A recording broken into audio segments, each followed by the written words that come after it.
Hello, hello. I do believe I have done a training on this kind of before. I don't know if this is exactly, I'd have to look on my YouTube channel. We have done so many trainings that there is really a chance that I will overlap trainings and not even realize. But I might give you different tips each time, so we'll see. So this is 5 tips on being successful when you have no parties. So some people run their businesses with no parties at all ever. Some people, that's how they just run their businesses. They prefer vendor events or just reorders, new customers, etc. Some people rely on parties. I used to rely on parties heavily, but not so much anymore. It's kind of a little harder to book parties, it seems like. Especially in the summer because people are so freaking busy that it's hard to get people to devote themselves to a certain time. A lot of the times in the summer you'll see that people prefer to just go ahead and place their order versus like actually participating in a party, which isn't a bad thing, but you do want to get to know them and stuff, so parties are great too. But if you can't book parties or don't want to book parties or just haven't had much success in booking parties for the summer, then hopefully these tips will help you out. So number 1 is offer samples weekly. I offer them to new customers when new catalogs come out and there are samples, or I've gotten products from the new catalogs, then I will give those samples out to my current customers or people that have placed orders recently. Like I'll give them out as deluxe sample packs, but I don't like to give samples to people that have already gotten a lot of samples.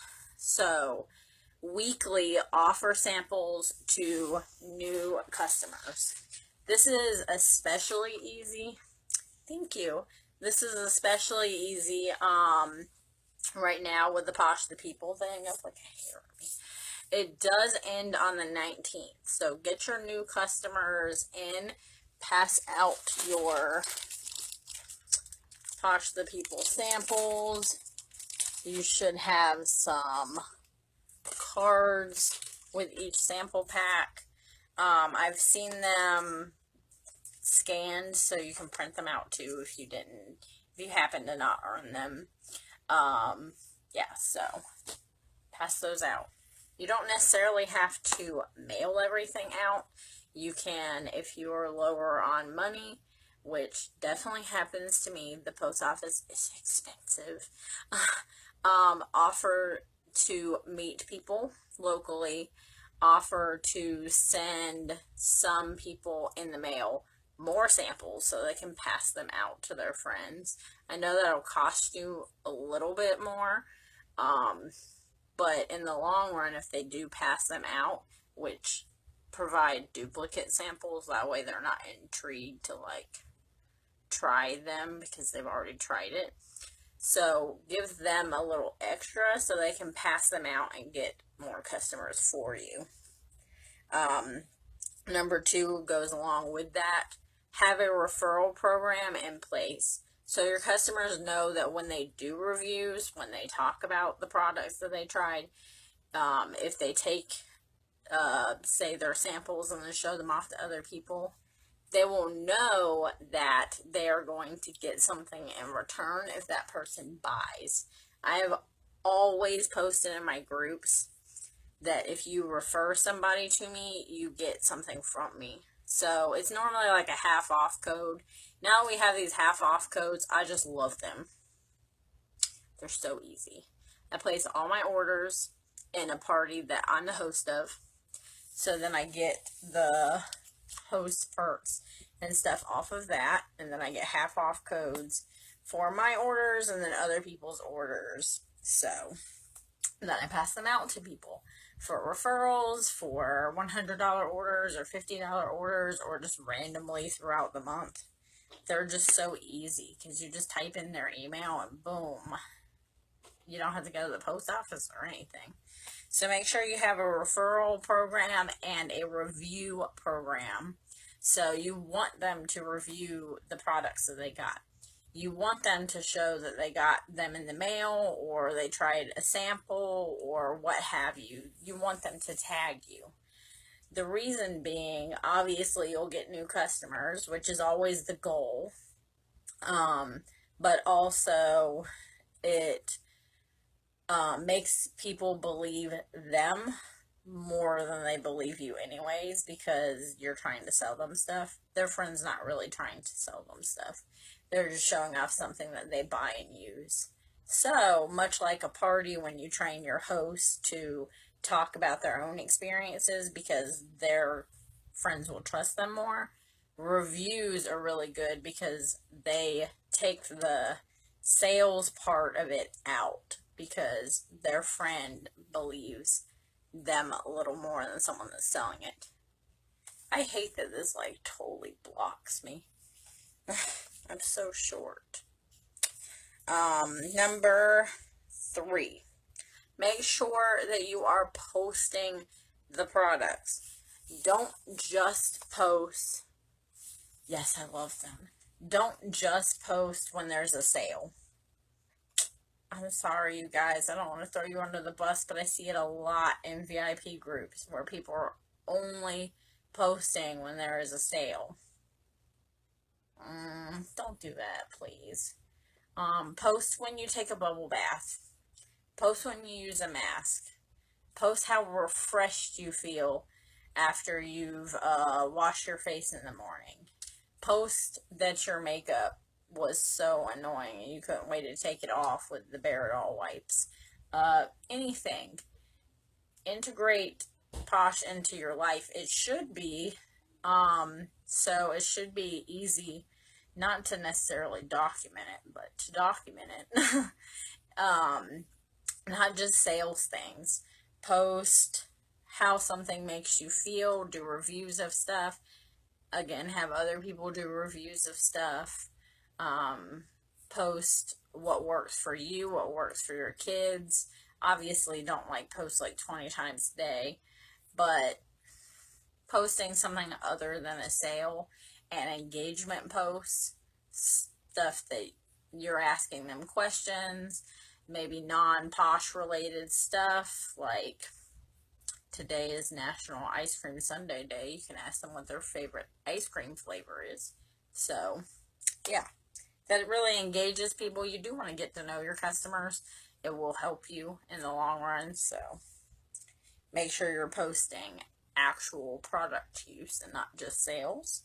And then number 4, which everybody should be trying to do, I know I'm always trying to do, which is expand constantly. Staying within your warm market doesn't help you. Your friends and family can only buy so much Posh.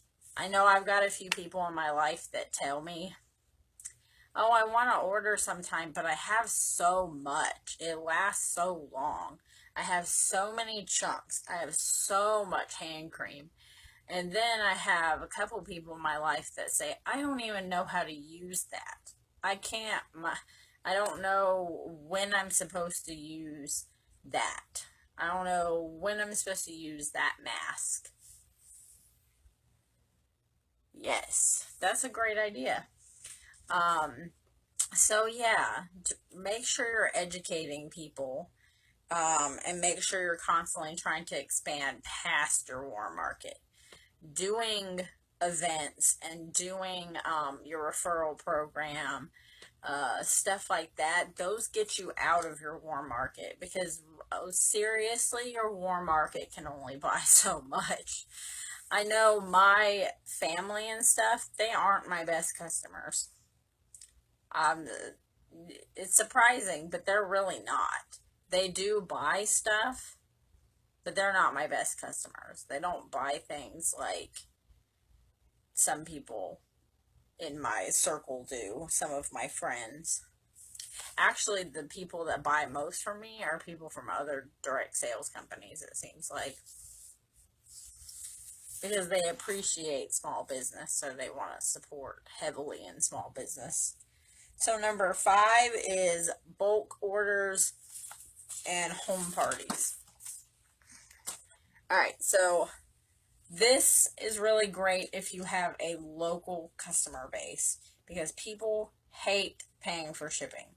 So like once a month I'll do a bulk order for free shipping, and then a lot of times I have people, they'll give me their information so I can put it in my Square, or they'll Facebook pay me or PayPal, or they'll just give me cash. I only do that. I only accept money after I order if I totally trust them. I have been screwed over once where someone wanted me to order and then they ghosted me. So make sure you trust the person if you're going to go ahead and order it.